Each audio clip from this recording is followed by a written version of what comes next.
Hey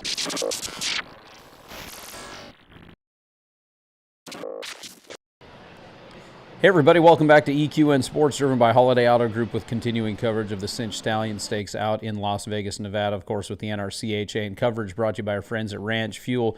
Hey, we're going to talk to my co-host again, Debbie Crafton. Hello, Debbie. There you are. Hello, Drew. It's good to see you. Hey, we were just chatting here a second ago and talking. We were just doing some off-show notes on what we were going to talk about.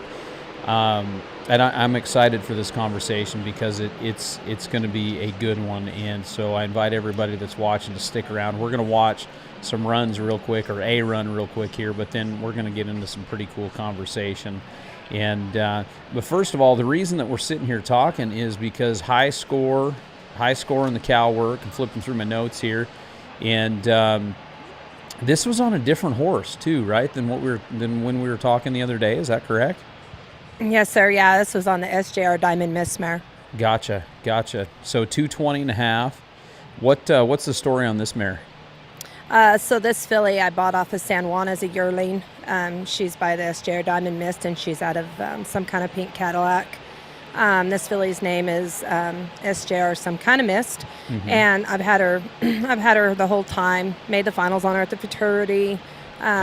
Showed her, made the finals on her here last year, won the Hackamore, I was reserve at the Hackamore Classic on her.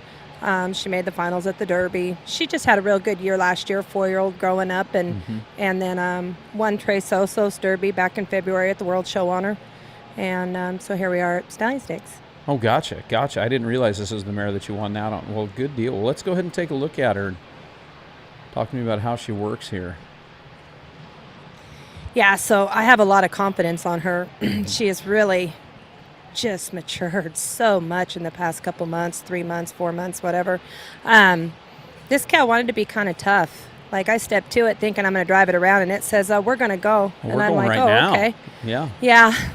So she reads this really good right here, big turn. Not a big deal. We're just going to be real patient. Then I'm like, hey, we got to go by, and this cow ain't going to take it. And I'm like, we really got to go by. She gets through that turn and just right back to this cow. This mare circle's so strong, and she's so confident. And this cow's laying on us right there. And we just kind of stay owning him. And finally, he starts to wave his white flag and say, okay, I give. And she just was really solid. You know, she made really good decisions, and we just were a really good team right there. So I was really proud of her. Hey, Praj, go ahead and pull it back. Let's just, while Debbie and I are talking, let's just watch this run again. Yeah, so generally, you know, I just want to get up here. I want this cow to see me, feel me. Sure. I want to feel it, let this horse get hooked up. I'm going to jump over here. I'm going to go over here and stop it. I'm going to drive it back, kind of move it around, and it says, yeah, we're gone. Yeah, because usually... So that really wasn't my plan. It looked to me like you wanted to take a couple more licks right there, and then... Yeah. Old Baldy just said, let's go. Yeah. This mare's got all the speed in the world, too, doesn't she? She really can, yeah. She can really run. So... Boy, that's right there. She just got through that turn and just, you know, back to that cow's so good right there. Yeah.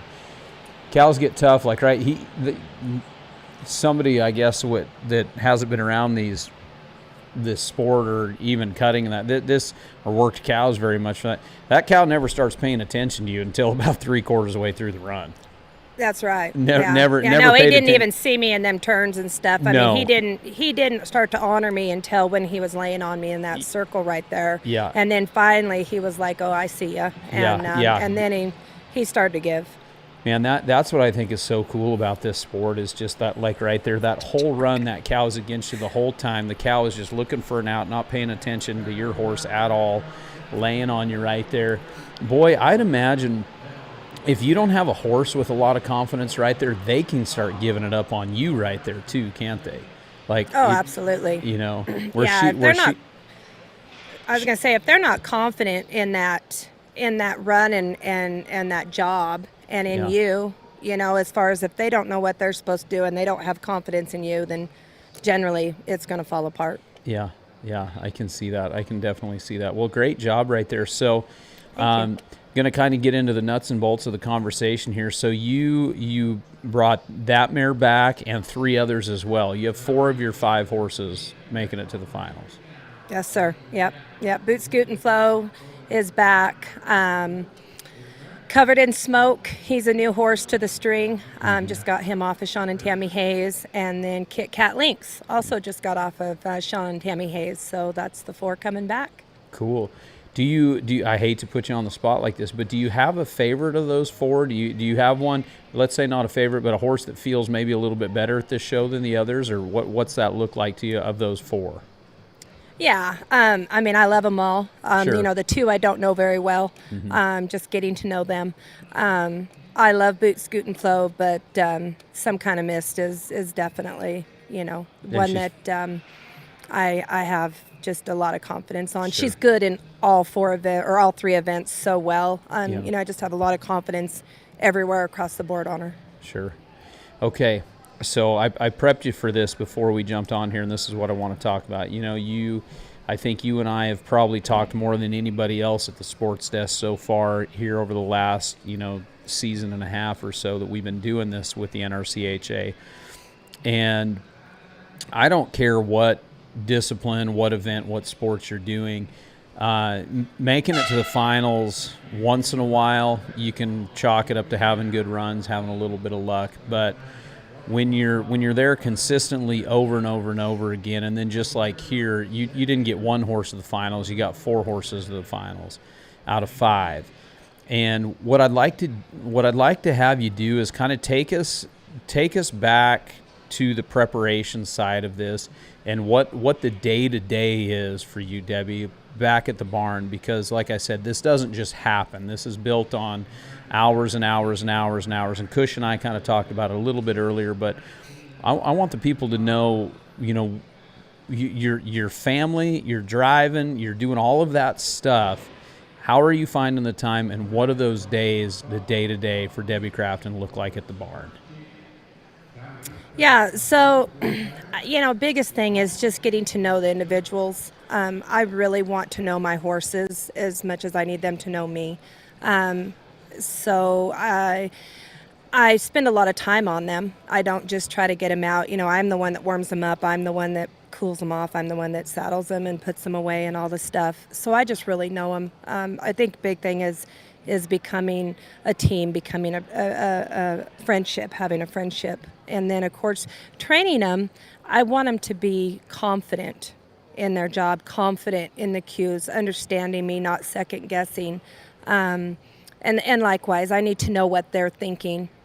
So we just spend a lot of time getting to know each other and helping them understand what it is I'm after. You know, like Some Kind of Mist, that's no big deal. It didn't blow up her skirt, that cow. She'll go do that again, time and time again. Or if you got a cow that falls off of her, she's going to be able to read that. So she just has that confidence in that cow and making those decisions and knowing that I'm there to back her up.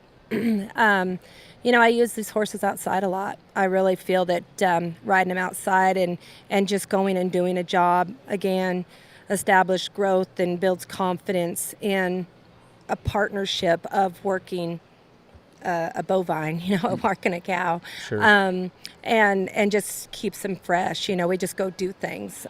Whether I just go out and lope circles and change leads around pasture or, you know, trees, or we go gather and move cattle across, you know, several thousand acres, or ship cattle, or whatever it is we're doing. I just think that really grows them and matures them to be able to come here and handle the pressure that gets put on them here, and myself, you know. I mean, we just, the biggest thing is just stay true to who I am, know these horses. I don't try to redline anything. We just come out, we do our job, and you know, we work the cow that we draw, and you know, rein work, we just go out there and we do our job. I know the ones that have their strong points and try to capitalize on that, and you know, take care of them through their weak points, and yeah, just do our job. I like that. I like that you focus a whole lot on letting your horses be horses. That's so important. It doesn't matter what discipline we're in. You know, taking those horses outside is the best thing in the world for them. Best head horse I ever had, ever had. I had him for a long time. My brother rode him. We high school and college rodeoed, filled my permit on this horse. He was awesome. And he was also the horse that I would haul the barbed wire and my axe on up in the mountains. Right. I mean, he really was. And he would Yep. ground tie forever. I rode him in, I'll never forget, I rode this horse into a bog one time, into a natural spring way up in the mountains in Montana, and instantly sunk him up to my stirrups. And I'm like, uh-oh, we're done. Like, I knew I just lamed my best horse I've ever had. Right. And he just, like, rolled up on his side. He was, when it was all said and done, he was covered in mud, but he just rolled up on his side and pushed himself out and stood up, and, you know, and he was a horse, the guy that I got him from was like, you are going to hate this horse. He's terrible to warm up. He's bad, this, that, and the other thing, and was the best horse in the world outside. And that's what he needed, you know. Yeah. You know, so Yeah. I'm a big believer in that. Boy, if you've got 5 acres or 1,000 acres, take them out and use them. Use them for sure. Absolutely. I bought a horse one time. He was a very smart remedy gelding, and he hated people. He'd pin his ears, and he'd go to the back of his stall. I mean, he would scare you to go try to get him out of the stall. And had a bad habit of kicking out in the lead changes, wouldn't watch a cow to save his life. And I bought him right, obviously. I got that horse. I bought him on a weekend at a horse show. I took him home. Monday morning, we had to go outside. I had a bunch of sick cattle. We were roping lots and lots outside cattle. So I used him every day that week. By Friday, so Monday was his first day out. By Friday, he was greeting me at the gate with his ears forward, wanting to go to work. And, you know, the first time I jumped him out to rope one, he didn't watch a cow. He went this way and the calf went that way. And we'd done that a few times. By day 3, he'd zero in on a calf. He found out that that was the place to be. Mm-hmm. And, you know, of course, we're out on, 1,000 acres. And, but by the end of that week, he never pinned his ears again. His ears were always forward, and he would actually walk. I remember walking by him that day. He walked down the pipe pen, nickering to me like, "Hey, here I am. Let's go to work." So yeah, so it totally refreshed his mind, and he turned out to be a really good show horse. Quit kicking out in lead changes. I'd go mark big down the fence on him. Turned into a great bridle horse, and the rest is history.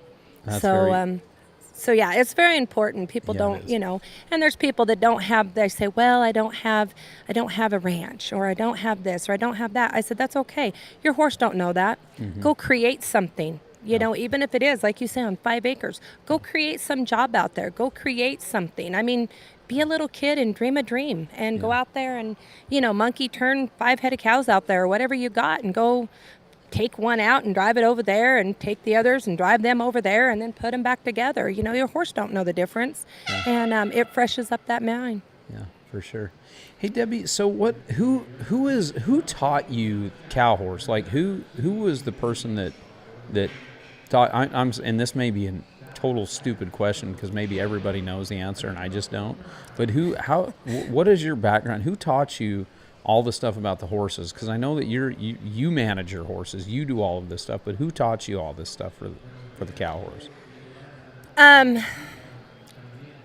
I've got a few people that helped me a lot along the way. So sure. my folks, my folks is the one that my dad worked for Don Murphy, and so he built that dream. We had a lot of horses. Okay. He built the dream. I worked for Avila for a short time, and Bobby Avila. We talked about that. Mm-hmm. I would have to say a lot my dad, but a lot of it was also a self-taught thing. I've worked a lot of cattle. I've day worked a lot. I've paid a lot of attention. I've asked a lot of questions, and I've relied on a lot of people around here. Matt Cook's helped me a lot, But to say that I went and rode with one individual person that taught me. Not really. That would have been more of a self-taught, My folks and working cows and doing what we did laid that foundation. Yeah. And then I, went on with it as I got involved and started learning the cow horse and what it was we were looking for and so forth. So, yeah. Well, I sure think that anybody that's ever really worked cows, it kind of gives you a little bit of an edge up on this deal, just for the simple fact of being able to read a cow. That's such a huge key. It's a huge key, just being able. Yeah. And when you've grown up moving that many cows and getting your butt chewed that many times sorting and everything else, that if you were fortunate enough to grow up on a ranch, you were, that was just what happened, and you got Right. you get to know cattle, and you get to understand. You get to read what they're fixing to do before they do it. Exactly. Mm-hmm. They're going to tell you what they're doing. They're going to show you what they're doing. Yep. For sure. Yep. So that's very, very cool. I didn't realize that backstory on you guys. Where's the family ranch and everything at? I can't remember. So we are in Ordway. We're actually in Ordway. I mean, my folks didn't actually run cattle as in ranch that way. We ran a lot of brood mares. Okay. But we day worked. We had Gotcha. A lot of good friends that we went and day worked a lot Sure, for. So sure. Oregon was the base where we started. Gotcha. Martin Thompson lived back there in Yoncalla, Oregon, and so we went and day worked for him a bunch when I was a kid. And then, since I moved to Colorado as an adult, Melvin Neugebauer, he has Manzanola Feeds, and he runs a bunch of cows, and so I day worked for him a ton, and some various other guys. But Melvin, I day worked for a lot, and so it just taught me, that much more how to read those cows, and Sure. and then allowed me to go out and use them horses and get them broke and developed, and it all just came together, Very, very cool. Very, Yeah. very cool. Well, Debbie, thank you so much again. I sure enjoy our chats for sure. I really, really do. And Yes, I think it's awesome what you're doing. Thank you. It doesn't matter at what level we're competing at, to be able to go out and do what you're doing and consistently do it. I mean, there's definitely something there, and congratulations and good luck. You got 4 of them. This is the one to win.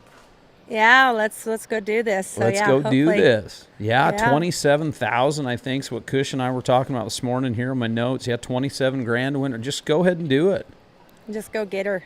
Just go get it. Yeah. We're ain't gonna nothing get but a some thing, money. right? That's right. All right. That's Well, right. Debbie, thanks so much for hanging out with me, and hopefully I'm talking to you after the non-pro finals. I hope so. Thank All you. right. And we'll talk to you soon. Well, everybody, once again, we're going to be bringing you more and more continuing coverage as we inch closer and closer to our finals out at the Cinch Stallion Stakes from the South Point Equestrian Center. This is EQN Sports, driven by Holiday Auto Group, and once again, all of this continuing coverage from the NRCHA is brought to you by our friends at Ranch Fuel. We'll see all of you in a little bit.